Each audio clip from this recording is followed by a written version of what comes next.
What is it like when you are, you're faced with a life and death situation where someone's life is in your hands, you're looking down the scope at someone, and really it's down to you whether they live or die. So to become mentally strong, you have to do hard physical stuff. Hey guys, in today's video, I get to speak to my friend Angelo, who's done 23 years in the army as a sniper, done 6 operational tours, and he's also been through some incredibly hard personal circumstances. He's done Ironmans, events, he's done CrossFit competitions, he's done everything. And today we get to speak to him about his mindset and what gets him through those dark times. I hope you enjoy. So thanks for coming on today, mate. I really appreciate it. I know you're a busy lad. Training for your second Ironman now. Indeed. Not that you want to mention it too much, but I'll try not to mention it, mate. I'll probably mention it about 11 times, and then that's about it. But yeah, I find it apart from the military, the hardest, grueling training and the most satisfying thing, because it takes you to a place. I think in the military, like any business, any job, you've got help around you. You've got around you could do. But I think when you do something yourself, literally yourself, and the data and the stats, there's no left and right to it. It's you versus you, and you helping yourself the whole way. And I think that's why for me it's so rewarding. We won't go too much into that, mate. Well, where would you put it then? Like, because obviously you've done 23 years in the army, sniper, colour sergeant. You've done everything. Where would you put an Ironman in that mix in terms of physically, probably one of the hardest things, but like mentally, you've done a lot of things. Like, where does it sort of fall? I think the military. A lot of people you hear on Instagram and social media and say, it's mindset first, then it's the physical sort of mentality. But I think it's the other way around. I mean, when you get to training to start off with, I joined at the age of 16 and 9 months, something like that. So I was an adult course, I was the youngest person. And when you go, it's an absolute shock to what you're used to in the civilian life, And when you get there, you're constantly getting hounded physically. So your body gets robust. And that's what I'm saying. You get totally thrashed to a certain extent, and that's how you become mentally strong. So to become mentally strong, you have to do hard physical stuff. It doesn't mean go and thrash yourself with your Ironman or, join the military to get tough, but you have to start a baseline, even at age of 10 onwards. If you start doing hard physical things, you build up robustness and mental robustness. And I think, to answer the question, the military, years of being in the cold, in the dark, the grueling sort of situations you get into, gives you that natural mindset where you can keep going and going and going and go pushing past the barrier, which I think helps in any training you do. So in light of that, because I think obviously you're a very robust guy, and I know you on a personal level as well, and you've been through a lot of personal battles that we'll probably try and touch on here. But a lot of guys, when they come out of the army, they struggle, or they're out of the military, they struggle with Civvy Street. Maybe a lot of them end up homeless and things like that. So you obviously talk about like how it makes you robust in some regards, like mentally, physically, but then we don't always see that reflected in the lives of veterans. Why do you think that is? There was a Marine years ago mentioned something, and it totally nailed it on the spot. Infantry, Marines, any infantry battalion, we've got no skill trade. They call us tip of the sword, whatever you want to call it. So a lot of times you're getting told what to do, and you're commanding sections, commanding platoons. You haven't got a niche skill set you can take a civilian street. However, the niche skill set, I believe, is that leadership, the pressure, how to make decisions under pressure, and that becomes so apparent in business, as you know yourself. And I think years of building up into things like that would just be turned into a calmer person, to make them snap decisions, to manage 2-3 businesses, to manage 2-3 Zoom calls, to manage your day constantly, because you're used to that high volume pressure under stress. And once you leave that establishment, back to what the Marine said, he said a lot of guys do struggle because you go into a society with lots of people, a lot of testosterone, a lot of blokes mainly, and you're always constantly together. But once you leave that society after 20, 23 years, a lot of people have got rank. So you're something in the military. You know, you could be a colour sergeant, you could be a corporal, you could be a sergeant major, an RSM. You could be something in the military. But when you come from that establishment, you've lost that identity. And now you are potentially, let's say your base is in the north. Now you've gone down south or even further up towards Scotland, Wales, and you live in a house now potentially by yourself with your wife, girlfriend, kids, and there's no structure. The identity is gone, and that's how people start losing themselves.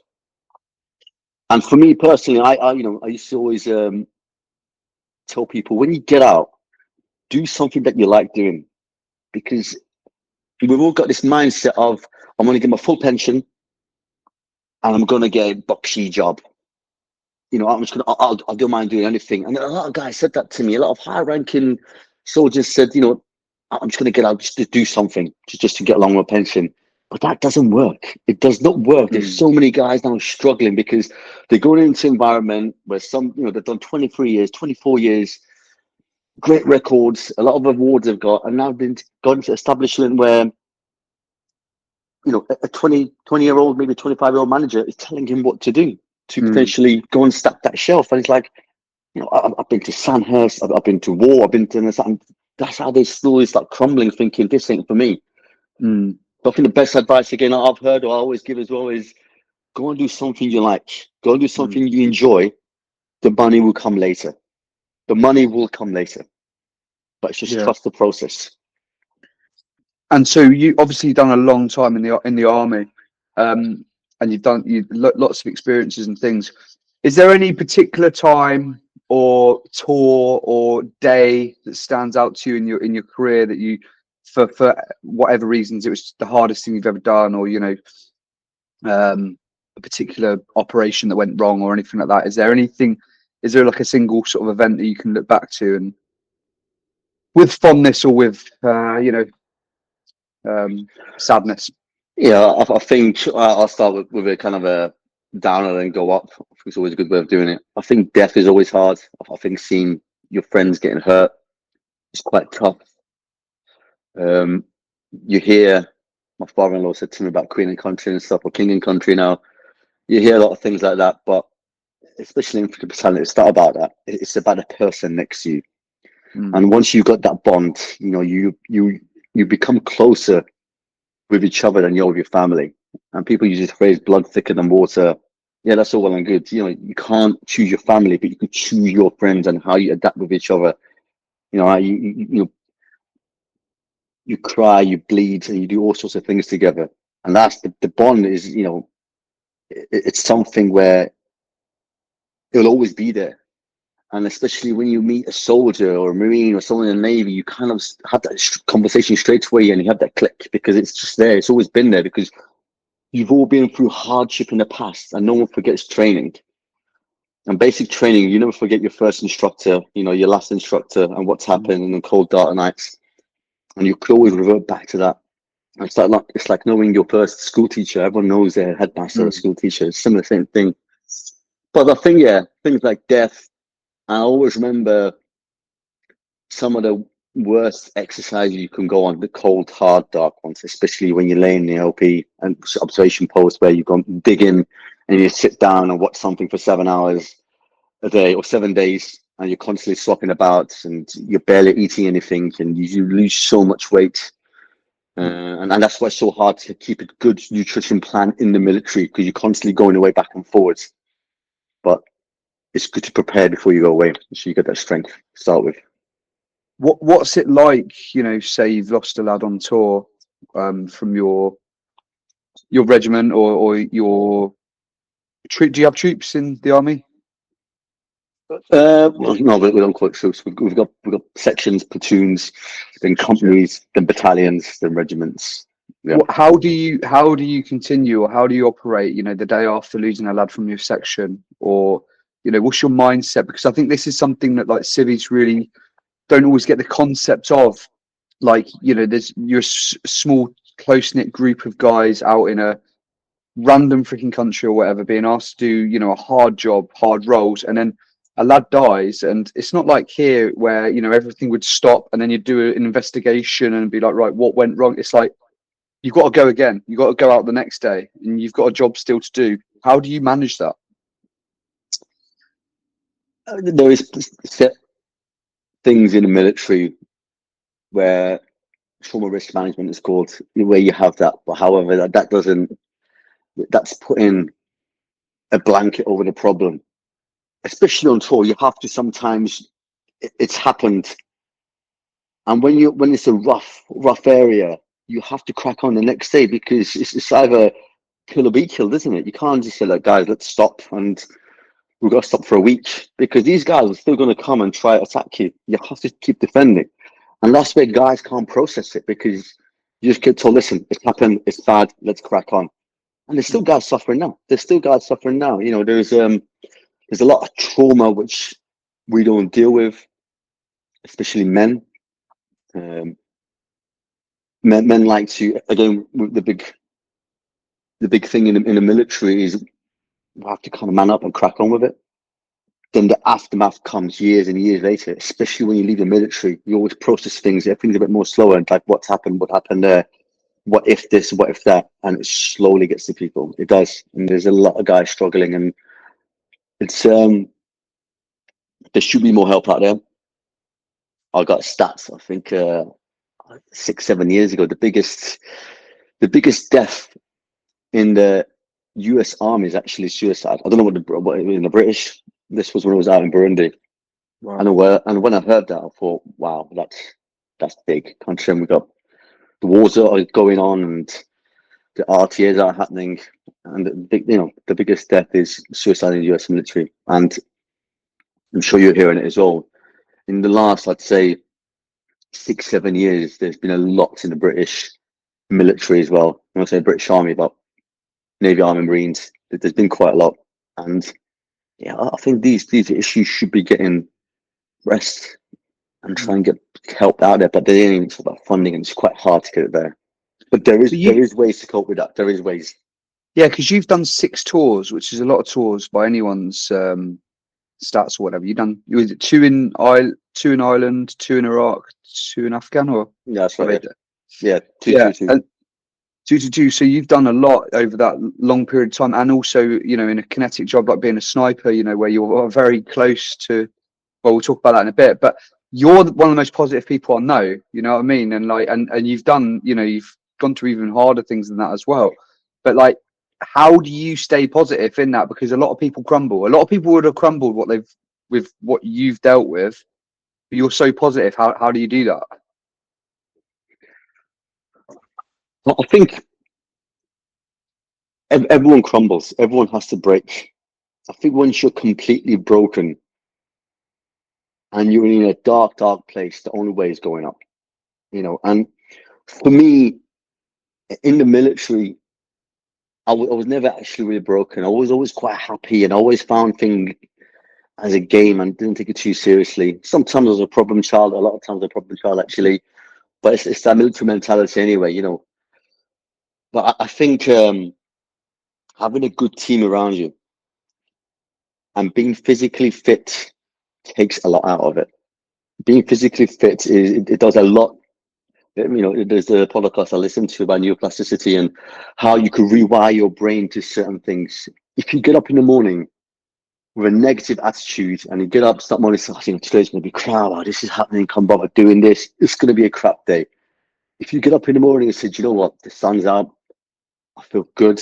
I had a good session last night, or my family are healthy. I'm going to crack on to see what happens. Then the day would just go naturally well because you're rewiring yourself slowly. And self-talk is another big thing. There's always taking presentations over and how you can change your mindsets of being positive constantly. You will become positive and things will go better. But it's that first thing you do when you wake up. You wake up and say today's going to be a shit day. It probably will be a shit day. So you choose to have good days. So like you feel like that's in each person's control in many ways. Like you can't control the circumstances, but you can control the way you go through those circumstances. What you're saying, eh? I think 3 big things I always say, which I've learned now. is knowing yourself first. You got to understand yourself. If you know yourself, if you say, for example, Angelo gets upset in certain things. Why do I get upset? Certain things tick me off. You have to understand fully yourself. Forget what's happening on Instagram or on YouTube or, on all these social media. And this guy's showing you how to be that. Just understand yourself and be true to yourself and be authentic. Mm. Once you've got that, then the next step will be having a purpose. It could be a daily purpose, a weekly, monthly, or yearly. And especially for a lot of veterans, when they get out, they have to have a fitness purpose. And this will help them a lot in the long run. And hence the reason I'm doing things like these triathlons and stuff. Then the last thing is, what do you want to be leaving behind? What do you want to be remembered by? Now they're the three things for me. And I think knowing yourself, a purpose, what do you want to leave behind? The biggest one is, it took me about 40 years, I'd say, or 40 now, is knowing yourself first. Know yourself and know what ticks you off. Know when to close your mouth and not talk too much. For example, if you're with your wife or you're chain of command or you're getting told off in the military, and taking a couple of seconds before you answer a question helps a lot. Because I used to shoot from the hip, which means I used to always go out full on. But now I've learned to just slow things down. Even with my family, my wife, and with certain things, I think slowing it down and understanding who you are first, then having that purpose. Then once you get that purpose, we all need that purpose that will go a long way, and it won't stop. And I think if you have these three things and have that positive mindset, you go a good way. You go in the right direction. Yeah. So you're obviously a sniper out on these tours. What I'm not going to go and ask the obvious questions, but what is it like when you are, you're faced with a life and death situation where someone's life is in your hands. You're looking down the scope at someone, and really it's down to you whether they live or die. Is anything going through your head, or are you just so hardened to, like, this is my job and this is for the purpose of the mission, or are you thinking, what's going through that in your mind? I think training is such a big aspect to what goes on tour, because you're constantly training, and sometimes I know it's a bit unrealistic when you got a BFA on and shooting plain soldiers and you got targets going up and down when you're on a range. But it's like anything. Once you're looking through any scope, it becomes a target. You're so tuned to it, you're so drilled to it, it doesn't really make a difference if you're hitting that target, it drops or not. If it does drop, it drops, so you just crack on and move on. But I think personally, which I haven't been there, we've all done things, but I haven't been there into hand-to-hand combat. That'd be a completely different story. I think that would be something where we don't do too much in the British Army. But I know the Marines do a lot, which is a good thing. You can see a lot of things happening now in Ukraine, and a lot of that is happening. So knowing how to handle yourself in that situation is a big thing. However, it's absolutely brutal. I've seen some footage, and I'm sure you have as well. It's all over social media, and just being in that scenario for, being in a fight, a hand-to-hand combat with somebody for 7 minutes. That's a long time. That's a long time. But when you are there, potentially taking a few shots, that's a couple of seconds. It's gone. It's finished. For some people, it affects them. Some people it don't. When your head touches the pillow every night, do you think about these things that you've been through, or not really? I think everyone's wired different. No, not for me. I think I used to have a lot of every soldier does. Every soldier has bad dreams. When you first start off, we jump a lot in sleep. When you come off tour, you're quite jumpy anyway, because of the stuff that's been going out there. But slowly that will fade away. And again, I think speaking to people who've been out there, where you got that bond with each other, once you speak to each other about it, it does kind of mellow it out. If you're constantly keeping it in, saying this has happened, or if you've done something that you shouldn't have done out there, even if you tell somebody, and again, there's a lot of science behind, research behind, if you write things down and read it yourself, your brain accepts it better rather than just keeping it in. Because when you keep it in, sure, you got friends, I've got friends, so you just have this constant rage inside you where all the bad things you have done, and you just need to release it. But how do you release it? And again, speaking to people, fitness, these are the sort of coping mechanisms we can release things, release tension as well. What's the one thing that you miss, or is there any aspects of the army life that you miss, or not, or you don't miss anything? Obviously, you've been retired now for about 6-7 months, isn't it? I think. Yeah, so retired last July. I would say, I think for years, again, I've trained my brain. And I think this is a key factor of a lot of guys who are going to listen. I think if you tell yourself, okay, in 3 years' time, I'm leaving the military, you train your brain to become a civilian, start speaking like a civilian, start writing emails like a civilian slowly, because it's a completely different world out there. If you train yourself slowly to become a civilian, you won't find it a rough time. If you meet like-minded people, I mean, I've met you, I've met a lot of guys around here, or ex-soldiers, so I've still got that sort of connection and that ethos, that sort of dark humor we used to have in the military. Where I know somebody who lives in around in Chester is a friend of mine. We speak every now and then, and he's mentioned to me, he says, "You know, I feel so lonely. There's no one around me. There's nothing to do here, and I speak to you and a couple of other people. That's it." But I'm quite lucky in the world. There's a lot of ex-soldiers, and you could just have that same mindset, which helps.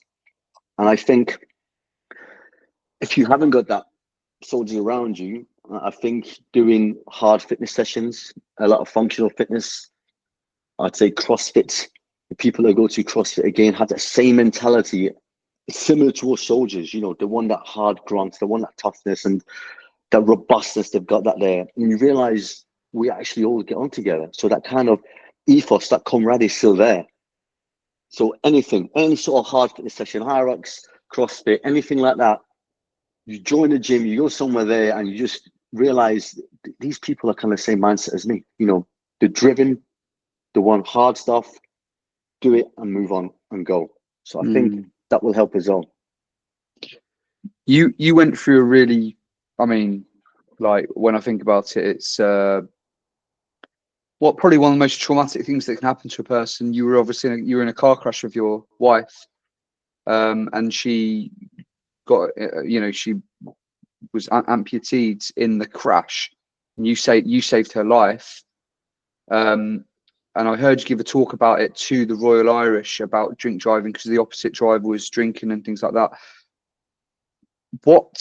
I mean, I've got so many questions on this topic, but what was going through your mind in that moment where, like, you see the person you love the most in the world is in potentially about to die, and if you don't do something, it's done with. How did you deal with that? I think in the beginning, when it actually happened, I'll never forget the whole scene. I was like a fly on the wall when it happened, and I did a couple of things, get a tourniquet on the leg, and that was all done. And once the fire brigade came and they kind of took over, I stood back. I had to quickly go to the toilet to side the bush. And when that happened, something just released out my body, and I started shaking, and I went into shock. So I've never experienced that before. I've never actually been broken in the military. I don't think nothing's ever actually broke me completely. The 23 years I've done. But I think that day, that moment where I started shaking, and I realized I was a complete different person. My mindset completely changed. My close friends would tell you the first 4 weeks I was on myself. I couldn't process why has it happened? Why didn't it happen to me? I wish it did happen to me. You know, I think when you train in the uniform to go out on tour, you're ready for it. So when it happens out there, you can't expect it. But if you go into the shop to buy some milk for your daughter, who was, God forbid, she was in the car, she was at home, and you literally 2-3 minutes away from your house, and that happens, it's hard to process. It's hard to process. And I think that's the only time where I've been fully broken. And it just took me years to slowly build back up. But it's made me stronger now. I think it's made me so strong. You know, I've been diagnosed with a couple of mental health things as well. And I think, I don't know if you could ever beat it, but I think I'm well manage it. You know, 3 or 4 things that I've got, but I think if there was something I could write about, it would be how to manage these things. And it can be managed. It can be beat. And having coping mechanisms is the biggest key factor. Being fit, doing fitness is the biggest factor, especially for soldiers, because that's all we know. There's two things soldiers know: is you either do drink a lot, and it's a soldier mentality, or you do fitness. And you choose A or B. You choose A, you know you're going to go the wrong direction. You choose B, it will make you better in the long run.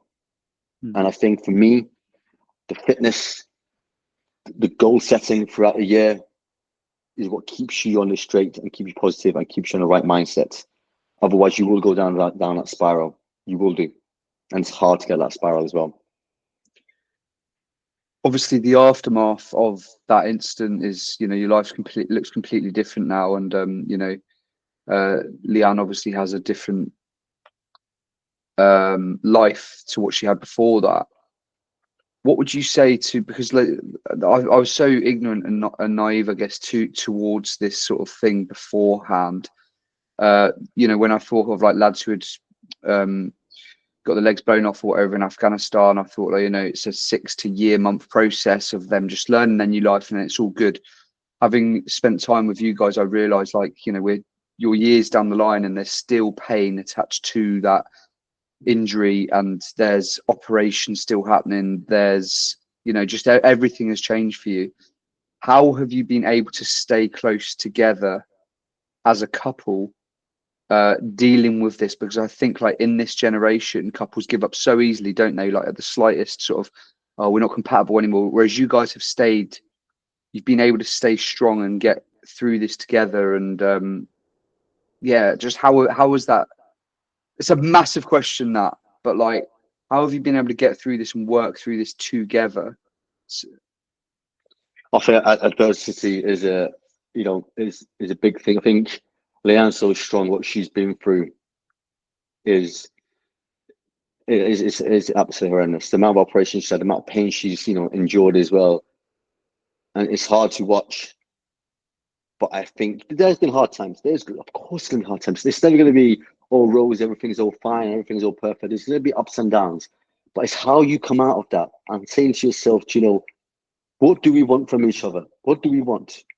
We want to be together. We love each other.